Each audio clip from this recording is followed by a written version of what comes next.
Do not sleep in tomorrow. Set your alarms, if you're me.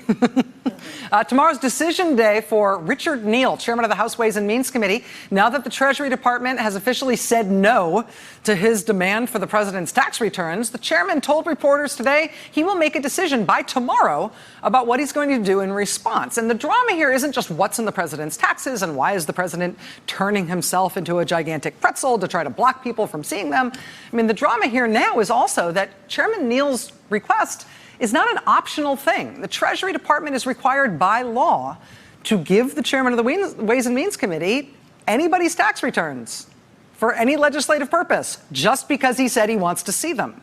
That's why Chairman Neal has now been signaling that he might even skip subpoenas, he might skip threats of contempt, he might just fast forward straight to the courts to get this settled and to get the president's taxes as he is legally authorized to do. Well, while we wait for that potential court fight to start over the president's tax returns, which, again, we're going to hear about as soon as tomorrow, there's one little piece of this I think is worth sticking a pin in. This is Michael Desmond. He is the head lawyer at the IRS, the chief counsel. Chief counsel is the #2 job at the IRS. And in this case, he was handpicked by the president for that job.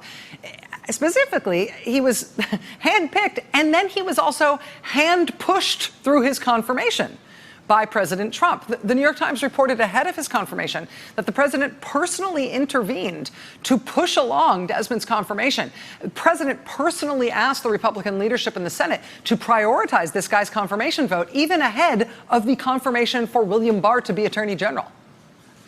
Wow. The IRS chief counsel not only handpicked by the president, but he's seen by the president as more important, a bigger priority than even the Attorney General? Turns out, surprise, Michael Desmond previously advised President Trump's businesses on tax issues. Oh, so maybe that's why Trump wants him to be the top lawyer at the IRS. Well, now, at the time, Michael Desmond said that nobody should worry about any potential conflict or loyalty issues there. A spokesman for Mr. Desmond said during the confirmation process that if Desmond was confirmed and, quote, something involving Trump came up, Mr. Desmond would seek advice from ethics officials, right? That makes sense. He worked on tax issues for Trump's businesses. If Trump's taxes come up while he's the lead lawyer at the IRS and the #2 official at the agency, that would seem like a conflict. He should get ethics advice. Well, now, Mr. Desmond is the IRS chief counsel. He's in that job. He got confirmed. Something involving the president's taxes most definitely has come up. Right? The Treasury Department, the IRS have said, no, no, no, we are not going to hand over the president's tax returns despite that law that says we have to.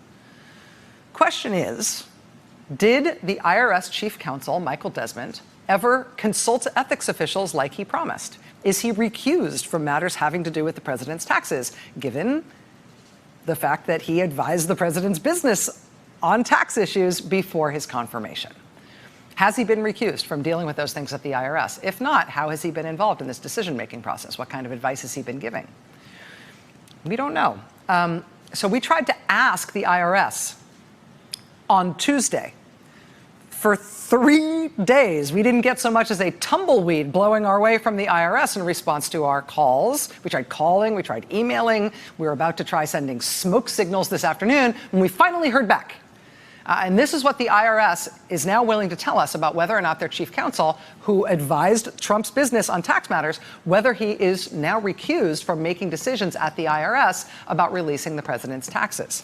They told us this, quote, federal privacy laws prohibit us from commenting on specific taxpayer cases or situations, which is not an answer to any of the questions we asked about the IRS and their chief counsel and whether he's working on this thing where he would appear to have a very big conflict. We tried following up to get an answer to our actual question. We never heard back. So, I mean, we've been asking for 3 days now. Just stick a pin in this. I mean, the IRS and the Treasury Department are gearing up for what looked like it's going to be an unprecedented court fight over the sitting president's taxes, and the Treasury Department and the IRS defying black-letter law that says the president's taxes have to be handed over. The IRS and the Treasury Department saying, no, we're not doing it. And the top lawyer at the IRS, we're not allowed to know. The IRS will not give us a straight answer about whether or not their top lawyer is recused from participating in that fight because he used to advise the president on his taxes. We've been asking for 3 days. We'll keep going. We'll ask for more. Watch this space. Hey there, I'm Chris Hayes from MSNBC. Thanks for watching MSNBC on YouTube. If you want to keep up to date with the videos we're putting out, you can click subscribe just below me or click over on this list to see lots of other great videos.